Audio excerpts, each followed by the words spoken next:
Welcome to Digital Asset News. Take the top stories in cryptocurrency and digital assets and break them down to bite-sized pieces. So today, let's talk about what's going on with this dip in the market. And we'll take a look at what has happened in the past, what is happening right now, and just to realize that it's really just more par for the course. On top of that, we'll take a look at a new public earnings report, which is put out by Coinbase ahead of their April 14th IPO. And then we'll finish up with a couple of great stories. One is from StormX, and we had Simon Yu on the channel over there at Alex Mascioli, what he talked about, and what is happening behind the scenes. And then finally, just as a quick update, IRS is catching crypto tax cheat via summons. So that's always fantastic when you hear this great news. And we'll go over what you can do with all that. But first, let's take a look at what is exactly going on today. So right now it is April 7th. It is almost 10 a.m. El Paso, Texas time. And hey, the market just took a little bit of a dip, huh? So we lost like 100 billion market cap, but not a big deal. And I say that with the most amount of respect and assurance. I know if you're new to this space, you're like, what the heck just happened? Well, crypto just happened. That's just how it is. So yeah, we went over 2 trillion. Then we dropped down to 1.86 billion or something like that. 1.86 trillion. And these things happen, so don't be alarmed. That's just what it is. And we'll take a look in a bit. So let's just break it down to actually what is happening. Let me load this up so you can see it. With Bitcoin in general. So Bitcoin topped out around 61,000. Now we're at 56. Ethereum has dipped below the 2,000. Binance Coin 376. Even though Binance Coin is up in 7 days, 22%. XRP up 68%. But over the last 24 hours, everything is pretty much down. There's some things that are up, but I mean, for the most part, that's what it is. Theta's up 7%. That's crazy. Hey, good for them. 18% for Solana, and so on and so forth. So yeah, this just happens, and that's just pretty much how it is. And real quick on the projected range, if you're a big trader, this obviously is Trade the Chain. You can take a look below for a link to use the sentiment analysis. So look at Digital Note, Harmony, StormX, Raiden Network, Bao Finance, Linear, and Solana. As over the next hour or so, you could look at 13%, 5%, 4%, 5% gains based on sentiment analysis. Anyhow, that's what's going on in the market. Let's just jump into exactly what we have as far as, the history. So the history, I like to always bring this up because I know when people are especially new, or even if you've been around for a while, you probably look at these things like, man, I don't really think this is right. Should this really drop this much? Yes, it should.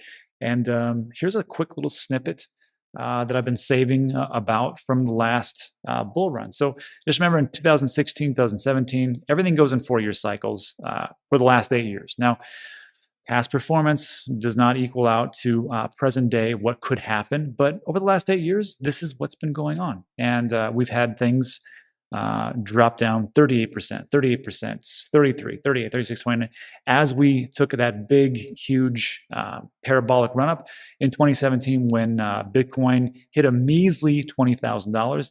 The market cap was a paltry $840 billion, somewhere around there. And alts, had a little bit of a spur, which now seems almost laughable. Can you imagine right now if we went back down to less than $1 trillion, people would lose their minds. Me personally, I'd be like, well, thanks for the sale. I'm pretty happy. I appreciate that, and I'll buy some more.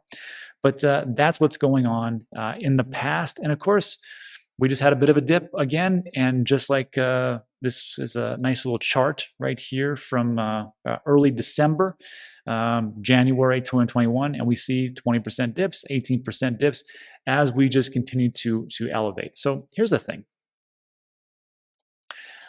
Again, if you're new, this is very scary, but just calm down. This is in the traditional markets. We are expecting these things. And usually when things go like this, we say to buy the dip. That's very hard if you went all in when it was doing this. It's very hard to do that. And that's why I say, don't do that. So what I want you to do, or actually, I can't give you financial advice. I'm sorry to even say that. But what I do is I dollar cost average. And I have a set amount, and every day I buy a certain amount of cryptocurrency, and that's pretty much it. And then over time, I've been doing this for the last, since 2017, and it seems to work out pretty well over time. Now, if you're in it for a get rich quick, there are no get rich quick schemes. I mean, you can pick the right one and kind of ride that train, but it's very risky, and that is not me. But there's plenty of YouTubers you can follow, and they'll tell you all day long about which 1000x gems are out there, and go follow them. But for me, it's just slow and steady. Usually works out, just trying to be an investor, keep level-headed, and then off I go. The big thing for me is I don't really care about today.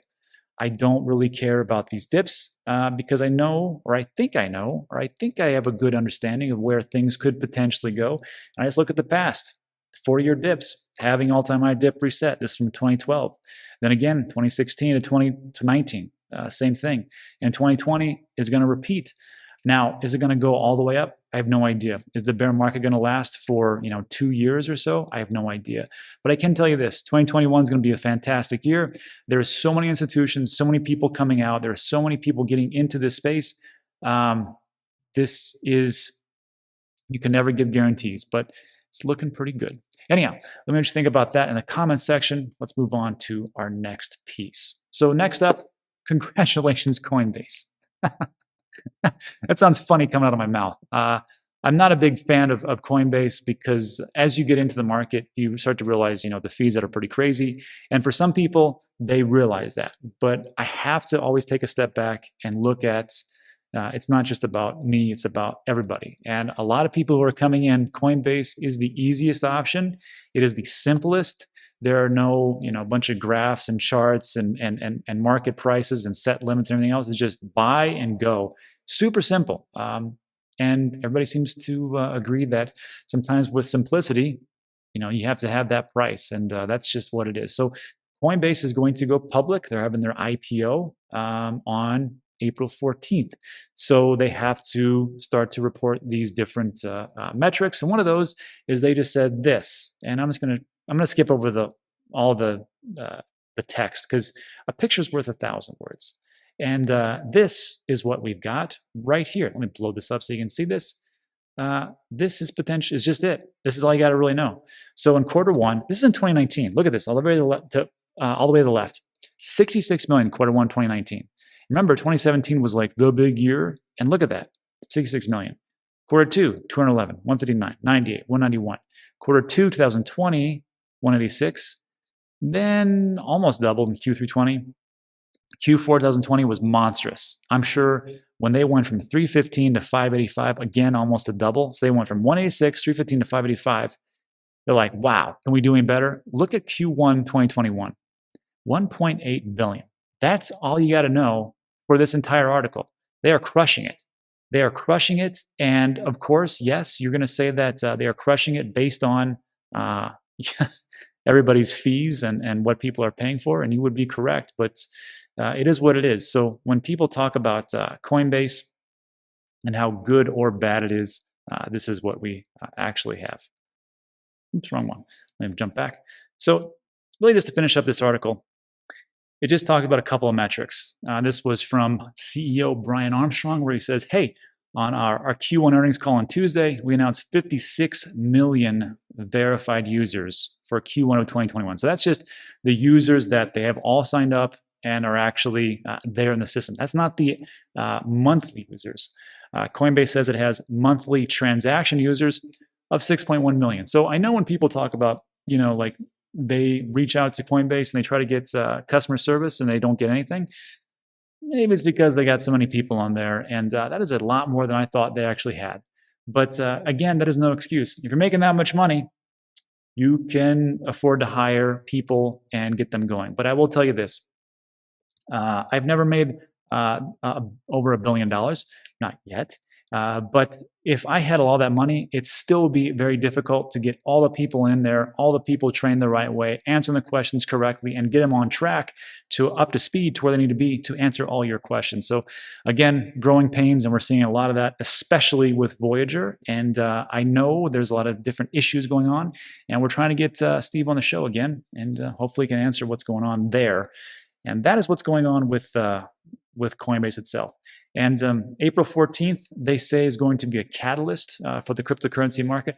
I tend to think that anything after IRS taxes really start to set things off. That's why you always see like April is a pretty good month towards the end, and then May. But of course, in the US, we've been pushed from April 15th tax deadline into May 15th. So I think end of May, June will be a pretty great year after this IPO. So let me know what you think in the comments section. Let's move on to our last two pieces.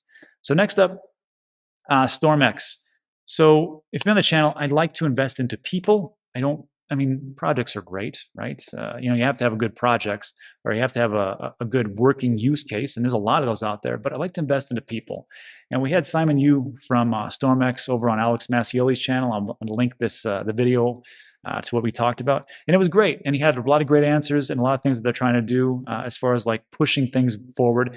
And these are not a fly-by-night type of operation. They've been in business since 2014. If you don't know StormX, it's pretty great because what it can do essentially is just save you a bunch of money and give you crypto back for all the things that you buy. And when you go to the website, there's a section there to actually download the Google Chrome or Brave browser extension. You can also get the app on your iPhone and Android. And what's great about it is like when you go to different places, like let me go to Adidas. That's the easiest example I can pick, right? So when you go to any kind of these websites, this little thing will pop up and it'll say like up to 2% crypto cash back, activate now. And then you just activate it, whatever you buy, you get cash back in crypto. And things really do add up after a while. And I think it's a pretty cool thing, especially since it's very global. I mean, it's global and it's going to be out there. The problem is that it took a big dump yesterday. I thought it was a great interview. I thought, man, maybe that interview kind of sucked. What the hell happened? And then I realized that nice little tweet today says, "We are so sorry to inform you that Walmart is no longer available in StormX, starting at 10 p.m. today. Working hard to bring them back online in the future." But so look, when you're out there, and the reason I brought this up is because when you're out there and you're looking at all these different low cap gems, 1000x, 100x, just make sure that the project actually does something. It has a working product and actually is functioning and can do things. And like Simon was talking about on the show, he's like, look, 90% of crypto can't do squat. You can't do anything right now. It's just a speculative market. He goes, with our token, I mean, yeah, you can stake it. And then, of course, you get more cashback rewards the more tokens that you have. He's like, we've been in business since 2014. We have over 750. And I was like, you know what? I like that. And he started to talk about charity and giving back and giving more money to the users. Makes sense to me. So when you're looking at these things out there, just look at, does the project actually do something? Have they been around for a little bit of time? And, how does everything work as far as the project itself and everything that it encompasses? So just take a look at those. And that is the thing with StormX. So let me know what you think about that in the comments section. And let's move on to our last piece. And really quickly, I will just say this. The IRS wants your money. This is in the United States. I know a lot of people are from Australia. Hello Aussies, UK, India, and a lot of parts of Southeast Asia and Sub-Saharan Africa. So this is just for the United States. This is what's going on. But if you don't realize, we're printing a ton of money, like it's going out of style. And this is the easiest way to get some of that money back is to tax the living tar out of every man, woman, and every man and woman out there. So what's going on here? So the IRS is actively hunting for crypto tax cheats by demanding crypto exchanges release user information through John Doe summons. On March 30th, 2021, a John Doe summons was issued to Kraken. On April 1st, it was also issued to Circle. The John Doe summons issued to Kraken and Poloniex require exchanges to release user information from 2016 to 2020 on accounts with at least $20,000 in transaction value in any of those years. According to the IRS Commissioner Chuck Rettig, the John Doe summons is a step to enable the IRS to uncover those who are failing to properly report their virtual currency transactions. We will enforce the law where we find systemic noncompliance or fraud. And just so you know, tools like John Doe Summons authorized today send the clear message to taxpayers that the IRS is working to ensure they are fully compliant in their use of virtual currencies. And last thing, taxpayers who have properly filed their crypto taxes during the years under investigation 2016 to 2020, should not be concerned. So let me just say this. If I read that and your heart started to skip a beat because maybe you didn't do something, maybe you didn't report, whatever it is, it's okay. It's going to be all right. So let's get you on track. I know there's always going to be some in the comments that say taxation is theft and you don't have to pay any taxes and da-da-da. Sure. I'm not saying you don't have to pay taxes. I mean, yeah, I am. I'm saying you have to pay taxes. That's stupid. So, I mean, if you don't want to pay taxes in the US, there's a lot of options, I guess, for you. But if you want to go through an audit like I did, yeah, have fun with that. It's pretty awful. So what I did is I reached out to David Kemmerer. He is the co-founder over there at CryptoTrader.tax, just to see what's going on and how he can help us. So just so you know, I use CryptoTrader.tax personally. I've used it the last 2 years. I trust them thoroughly. From the time I started it up to actually got done, it took me 30 minutes, except for Voyager. So I had to get that CSV stupid file. But everything else was an API integration. Very smooth. Sent it over. Everything was good. Done. If you want to go through a lot of different documents and something like that, go right ahead. And if you have just a few transactions, you don't probably need CryptoTrader.tax. This is for somebody who's got like 50, 100, 200 transactions. They don't want to deal with all the things. So let's talk to David real quick, and he can fill us in about what's going on with taxes. Everybody, I want to welcome David Kemmerer. He is one of the co-founders of CryptoTrader.tax. David, thanks for coming on and talking to us about these issues. Like the article we just talked about, it seems like people are, it concerns me greatly as the IRS starts to really pull their resources together to really focus in on just the little guy, just a little guy investing. So just talk to us about what you've seen over there at Crypto Trader, and what do you think's coming down the pipe? Yeah. It's not a surprise, right? We've seen crypto like explode in value over the last 12 months, which is great, right? And it fuels the space, and companies like ours and just everyone in the space is doing well. And the IRS sees that and sees, hey, there's not much 1099 information reporting that's happening in terms of, the Coinbases and the Krakens of the world reporting on customer information, which is very common in the equities world, which you could parallel to kind of how crypto is taxed. So the IRS sees that as this huge tax gap, right? They see that there's millions and millions of people in the US who are investing and likely making significant amount of money on crypto. And then they see on tax returns that, a very small percentage of people are reporting that they had any type of crypto income on their tax return. So there's that gap. And Chuck Redding is actively trying to close that gap, and he's becoming very aggressive about it. Of course, we see that again with the subpoenas now to Circle and rumored to Kraken. Exactly how they went after Coinbase in 2015, I believe, is how they're going after the new folks. So it'll get sorted out in the courts, and it's likely that Circle and Kraken will have to turn over some amount of customer records to the IRS, just like Coinbase had to. But yeah, like they're getting serious, and they have been for a while, right? It's not a secret. Yeah. See, because like I remember just a couple of years ago, or maybe it wasn't even last year, where they were sending out, no, I think it was the last 2 years, they were sending out letters and going, hey, Rob, we think you may have unreported some things. So, wink, wink, nudge, nudge. Could you just give us an information? And it was like, no big deal. But now it's more like subpoenas going out going, well, I mean, subpoenas to the exchanges. But I think what's going to happen coming down the pipe is that, look, we're doing a ton of quantitative easing. There's a lot of money being pushed out and printed. And there's really one big way to get that, that revenue back. And that is just to tax the living tar out of people like you and me. So this is why I always talk about how important it is to do your taxes. I know nobody wants to. There's only one assurance, death and taxes. But like I said before, I did this last year. I did this again. The time that I actually popped open the website and put all my information in with the API, it took me about 30 minutes, sent it over to my accountant, everything was done. The only one I had to wait for was Voyager, but that was because they needed do that CSV file. So yeah, you guys can't really help with that, but I've already introduced you to Steve, so maybe something like that will come on the pipe. Yeah, it's actually already better now. So I've connected with Steve. He's a great guy. And so that's more streamlined now. But yeah, you're right. It's not something that like we want to do, anyone wants to do. But I do think it's smart to cover your bases. Perfect.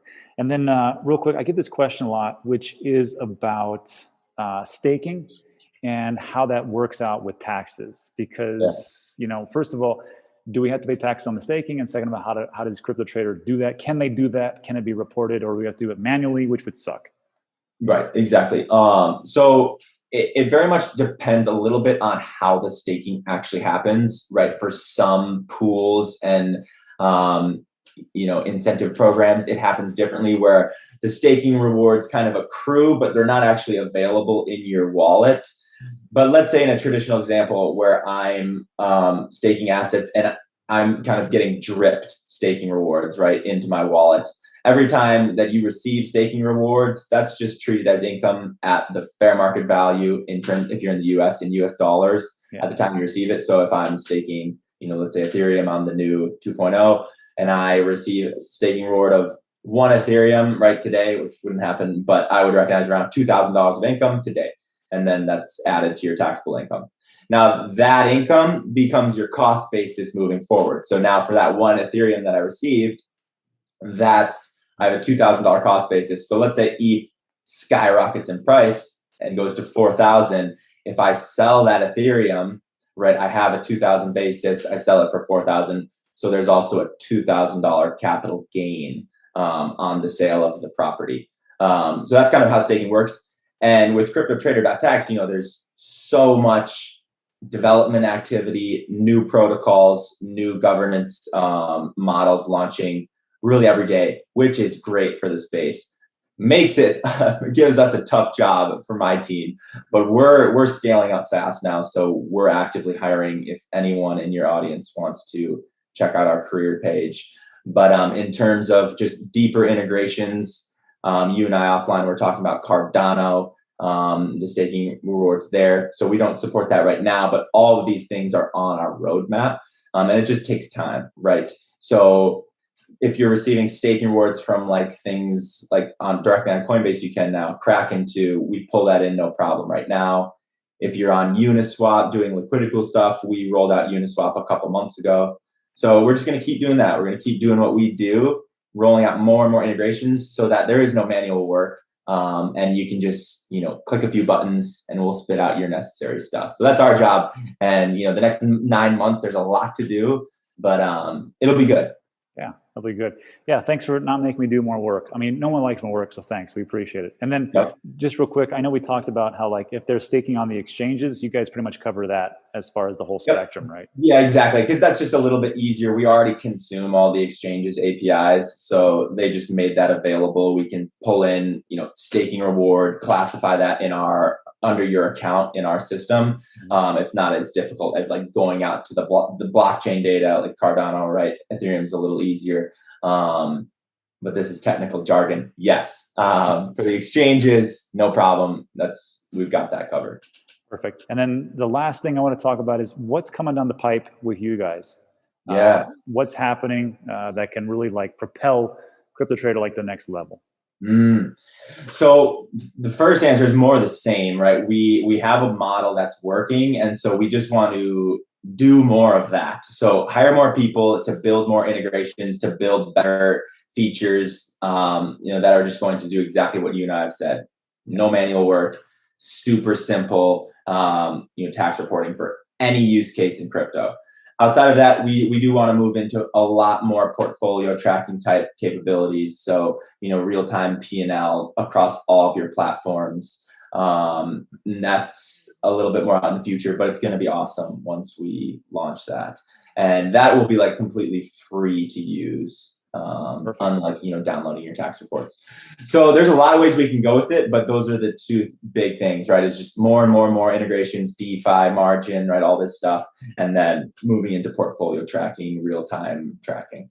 Perfect. Well, David, thanks for coming on the show. We all appreciate it because no one likes to do taxes. So there's just a couple of things. If you look in the description below, there's going to be a link to CryptoTrader.tax. Everybody who is a viewer of Dan, they get 20% off. On top of that, there's a video where I show you exactly how to use CryptoTrader.tax. It's very simple. API integration, pulls all your information in, very slick. Unless you got KuCoin. That was my only one that I had a problem with because they had 3 transactions, but it doesn't really matter. So on top of that, There's also a nice little thing going on with Crypto Trader. They are doing a weekly giveaway for an unlimited tax report, $300 value. Just put your first name and email, enter to win. David always draws it and then emails those people. So those are the two big things. I will also link what David was talking about as far as the information for to work with Crypto Trader, the careers page. Link that in the description as well. And that is it. David, any last words for us? No, I love your channel, Rob, and it's a pleasure just jumping on and chatting with you. So thanks for having me on. Great. Thanks for coming by. All right, so I'm glad David got my message to wear his classic tee. No, I'm just kidding, he just wore a t-shirt. And that is it for today. So look, if you found value in this video, please give it a thumbs up. That helps tremendously. Also consider subscribing, because that always is great. A lot of things we talk about are time sensitive. And I will link everything below in the description, pin a couple things at the top so you can find easily. And that's it for today. So thanks for watching, I appreciate it, and I'll see you on the next one.